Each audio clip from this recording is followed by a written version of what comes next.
Hello everyone, this is me Neha Manchi and you're watching DN Academy and today we are going to talk about Magad University PAT के बारे में हम लोग बात करने वाले हैं व्हाट इट इज़।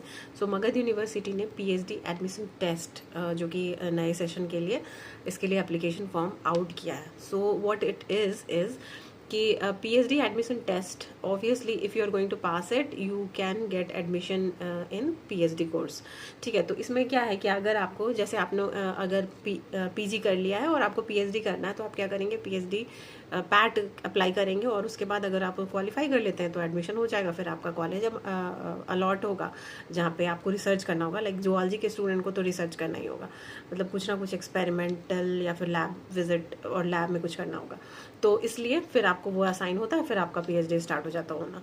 ठीक है, तो अब क्या है कि जैसे आप लोग स्टूडेंट नए स्टूडेंट हैं, पीजी वाले स्टूडेंट जिनको कुछ भी नहीं पता है, अगर सीनियर से पता चला होगा तो अच्छा है, घर में कोई किया है तो अच्छा है, और नहीं तो आपको बहुत अच्छे से ये सुनना है कि क्या क्या कैसे होता है। ठीक है, तो सबसे पहले तो पीएचडी एडमिशन टेस्ट का फॉर्म आउट होता है और उसके बाद कुछ जैसे अभी पैट जो हमारा मगध यूनिवर्सिटी वाला है इसके लिए 1 महीने का टाइम दिया गया है, उसको आप फॉर्म फिलअप करेंगे। फॉर्म फिलअप करने का जनरल चार्जेस ऐसे ही रहता है कि 1500 2000 BLNMU का हम लोग के टाइम में 2000 चार्ज था। आई थिंक हमारा भी 1000 1200 1500 ऐसे ही कुछ था पीपीयू के टाइम में भी, तो ऐसा ही रहता है, बट कोई नहीं, वर्थ इट है।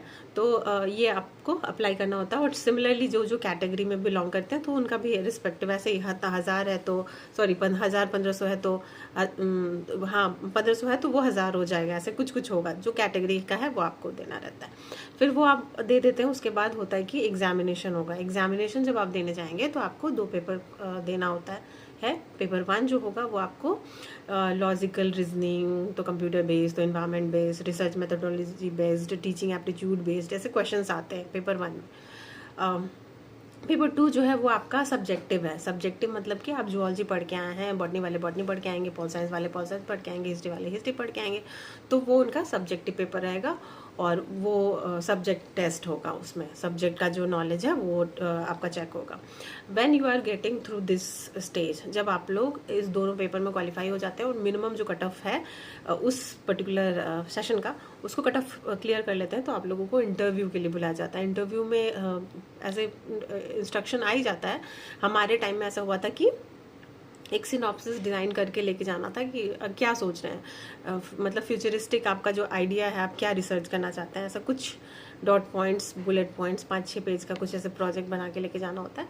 And on the basis of that they are going to test your knowledge. और बहुत ज़्यादा टफ नहीं होता है, बट हाँ ठीक है, आपको जूलॉजी का भी नॉलेज आपका चेक हो गया है, थोड़ा मोड़ा वो रिसर्च अप्लाइड चीज़ें पूछेंगे उसमें और ये सब पूछेंगे। अगर इस बार मतलब ये वाला भी स्टेज कंप्लीट हो जाता है, इंटरव्यू हो जाता है आपका, उसके बाद आपका फिर वो मेरिट लिस्ट बनेगा, फिर उसमें रैंकिंग आएगी, जितना सीट है उतने टॉप उतने स्टूडेंट को ले लिया जाएगा। और इन केस अगर कोई नहीं लेता है तो फिर वही जो सिस्टम है एडमिशन का वही होता है। ठीक है, इसके बाद जब आप क्वालिफाई कर जाते हैं, मतलब अब जब आपका फुल्ली पैट हो गया, क्वालिफाई हो गए, तो आपको फिर से उसके बाद क्या होता है कि आपका कोर्स वर्क स्टार्ट हो जाता है। कोर्स वर्क में फिर पढ़ाते हैं वो लोग रिसर्च मेथोडोलॉजी के बारे में, और फिर जिसको जो सब्जेक्ट पे करना है या जो एरिया पे करना है तो उसका वो सब क्लासेस वर्सेस होता है। फिलहाल के लिए आप इतना ही जानिए कि आपको पैट क्वालिफाई करना है, और उसके लिए आपको जब तक एग्जामिनेशन नहीं हो जाता और आपको सही में इसको क्वालिफाई करना है तो आपको जूलॉजी के टच में रहना ही होगा, इसके क्वेश्चंस बनाते ही रहने होंगे और इसका जो कंटेंट है वो उसको भी रिवाइज करते रहिए। बाकी ये सब चीज़ तो आपको नेट में फिर फ़ायदा करेगा ही दिसंबर के टाइम में, तो पढ़ते रहिए। All the very best for the PAT.